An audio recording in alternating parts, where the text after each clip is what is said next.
Halo Malaysia, terima kasih kerana sudah menonton video ini. Sebelum kita bermula, sila pertimbangkan untuk tekan butang subscribe, like dan share. Berita perkembangan politik semasa dalam negara, perkembangan negara dan semuanya ada di dalam channel ini. Terima kasih kerana sudah menonton. Halo, salam sejahtera untuk seluruh rakyat Malaysia. Selamat malam tuan-tuan dan puan-puan yang saya amat kasih sekalian. Berita hari ini dipetik daripada Malaysia Kini. Hadi sangat salah, jelas Lim Kit Siang. Sebelum itu jangan lupa untuk tekan butang subscribe serta aktifkan lonceng notifikasi supaya Anda tidak ketinggalan dengan perkongsian terkini berita-berita politik semasa dalam negara dalam channel ini. Baiklah, kita mulakan ulasan berita kita pada hari ini. Dipetik daripada Malaysia Kini. Abdul Hadi Awang, Anda sangat salah. DAP bukan sahaja mewakili suara orang bukan Melayu dan orang bukan Islam, tetapi DAP mewakili rakyat Malaysia, termasuklah orang Melayu dan orang Islam. Seminggu selepas undi percaya terhadap Anwar Ibrahim sebagai Perdana Menteri ke-10 di Parlimen, semakin ramai rakyat Malaysia kini berpendapat yang Anwar mempunyai peluang yang lebih tinggi untuk kekal sebagai Perdana Menteri selama 5 tahun. Tetapi, perkara ini juga telah meningkatkan lagi usaha pihak yang masih belum berputus asa untuk menumbangkan kerajaan Anwar Ibrahim seperti dalam langkah Sheraton sebelum ini. Konspirasi politik, langkah Sheraton yang pertama bermula dengan politik toksik penipuan, sakwasangka, kebencian, perkauman, dan keagamaan yang bersangkut paut dengan ratifikasi konvensyen antarabangsa penghapusan semua bentuk diskriminasi perkauman dan juga dengan penciptaan kebencian dan sakwasangka melalui fitnah di mana mereka menuduh DAP sebagai berada di sebalik rancangan untuk meratifikasi ICED sebagai pembukaan serangan anti-Melayu dan Islam oleh DAP. Hadi kini tahu yang isu ICED pada tahun 2018 ini tidak mempunyai apa-apa kaitan dengan DAP, memandangkan para menteri dan pemimpin DAP sendiri terkejut seperti mana orang lain juga dengan pengumuman Perdana Menteri. Ketika itu, Tun Dr. Mahathir Mohamad dalam ucapannya di Perhimpunan Agung Pertubuhan Bangsa-Bangsa Bersatu pada bulan September 2018 mengenai ratifikasi Perjanjian Utama Hak Asasi Manusia PBB. Tetapi Hadi tidak membuat apa-apa usaha dalam 4 tahun yang lepas untuk memohon maaf kepada DAP atau untuk mengakui kesilapannya dalam menabur penipuan dan fitnah berkaitan ICED terhadap DAP.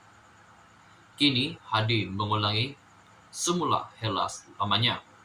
Surat terbuka Hadi pada minggu lepas mendakwa yang kadar keluar mengundi orang Melayu dalam pilihan raya umum ke-15 PRU15 lebih rendah berbanding dengan kaum-kaum lain bukan sahaja tidak berasas, tetapi merupakan langkah pertama untuk menjatuhkan kerajaan Anwar seperti langkah Sheraton sebelum ini.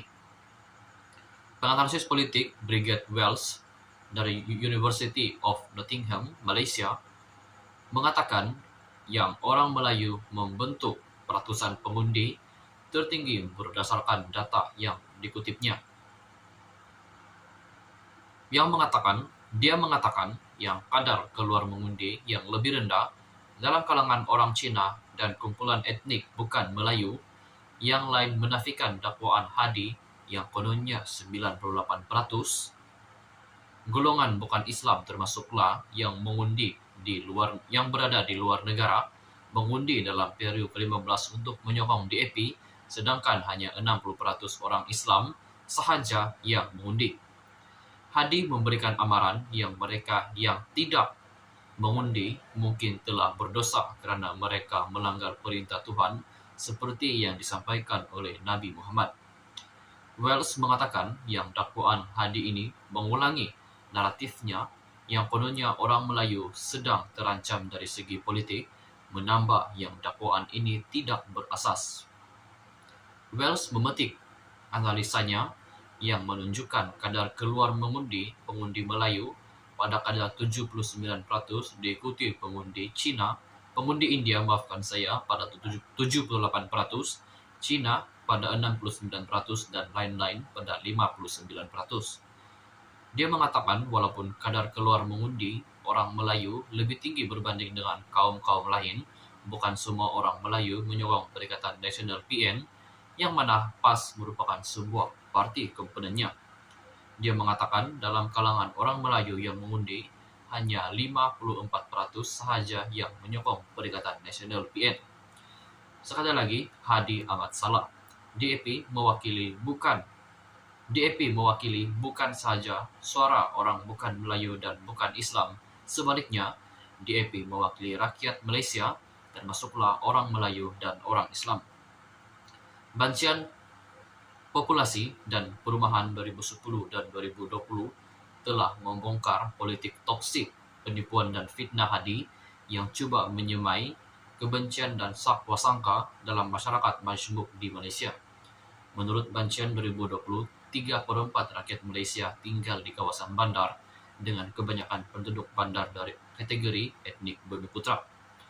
Kira-kira 14,1 juta orang atau 62,6% penduduk bandar adalah Bumiputra, diikuti oleh golongan etnik Cina pada 6,4 juta orang atau 28,6%, etnik India pada 1,8 juta orang atau 8,1%, dan lain-lain kumpulan etnik pada 0,2 juta orang atau 0,7%.